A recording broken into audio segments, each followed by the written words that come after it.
Good afternoon, Miss Jocelyn. Good afternoon, ma'am. Okay, Miss Jocelyn, can you tell me about yourself? I'm Jocelyn Jimena Esterioso. I'm 33 years old and married. I have 4 kids, 2 boys and 2 girls. The name of my husband is Chisi Esterioso. He is 39 years old. Okay, I have few questions for you to answer, so let's start. Why do you want to work as a maid? I want to work as a maid because I want to earn money for my family and for the future of my kids. Why you choose Malaysia when there is a lot of other country? I chose Malaysia because the people are good and it is Asian country. How are you qualified for this job? I am physically and mentally fit. May I know what is your education level is? I'm college level, ma'am. What is your recent experience? Or what is your I recent working experience? I work as a housemaid in our place.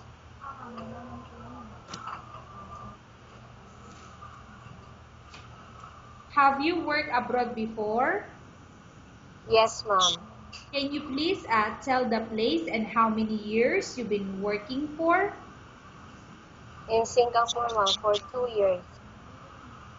Do you have experience of taking care of baby? Yes, ma'am.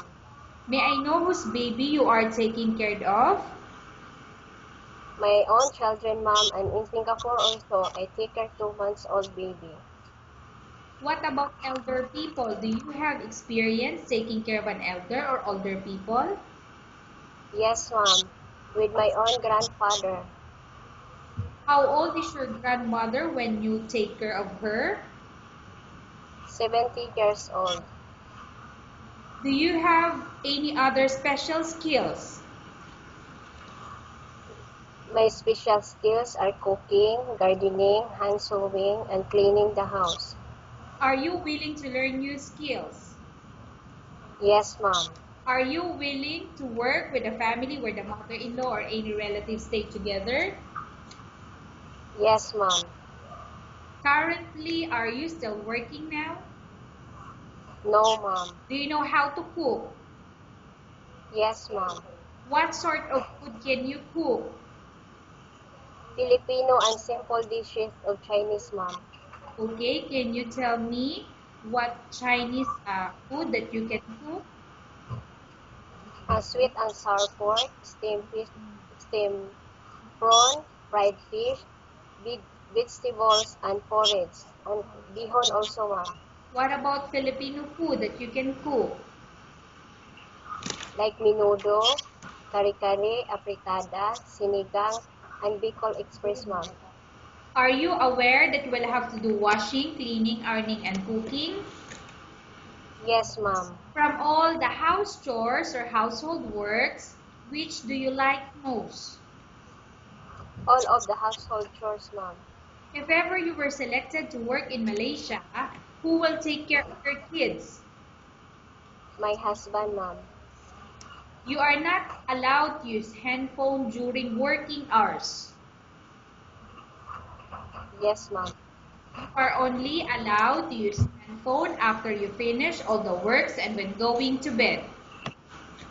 Yes, ma'am. You are strictly needed to surrender the handphone to your employer in the morning. Your employer will return back to you once you're going to bed. Yes, ma'am. If your finds out that you're abusing your handphone and it's affected your work performance, your employer will confiscate your handphone and you're not allowed to hold it anymore.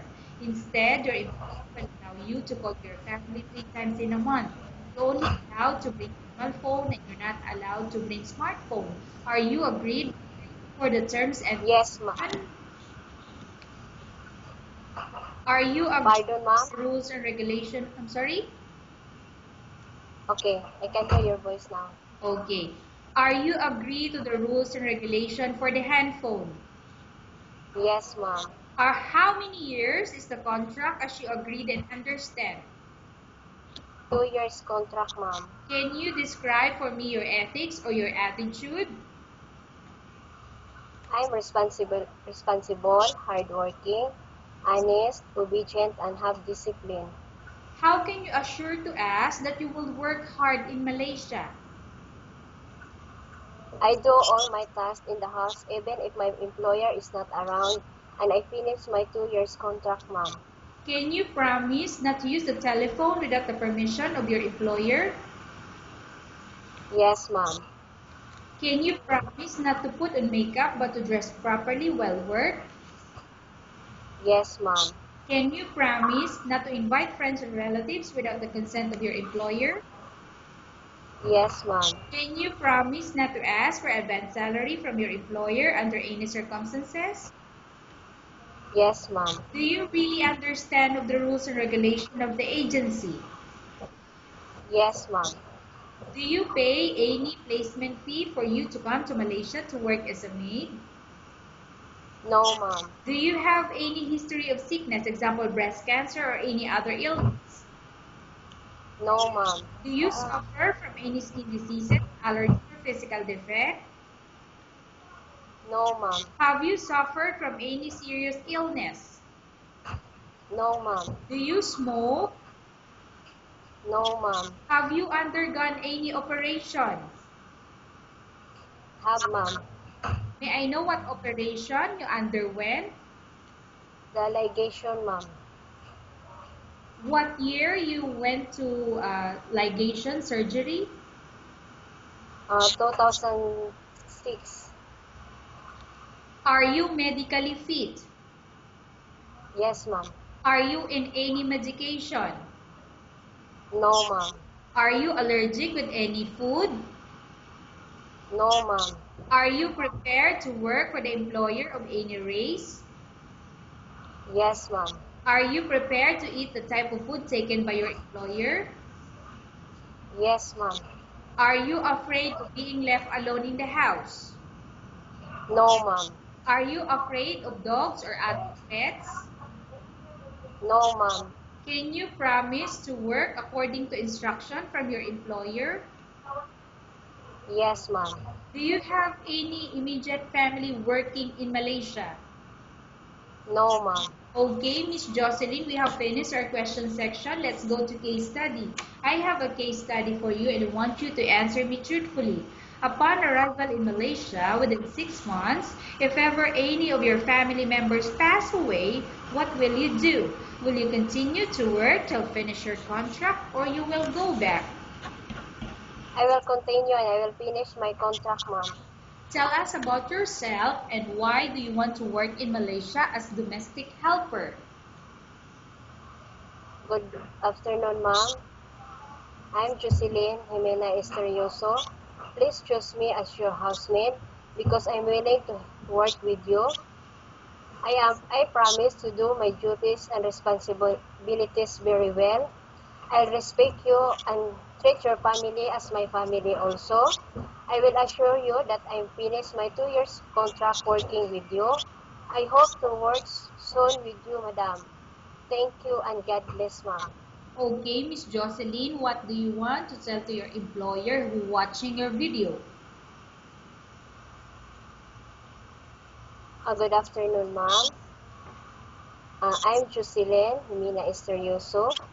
I'm hardworking, obedient, and can be trusted, and I'm willing to work with you. Please choose me as your housemaid because I do all my duties and responsibilities very well. I respect you and treat your family as my family also. I will assure you that I will finish my 2 years contract working with you. I hope to work soon with you, ma'am. Thank you and God bless. Okay, thank you very much, Miss Jocelyn. We will update your agency if there's any selection made by the employer. Okay, ma'am.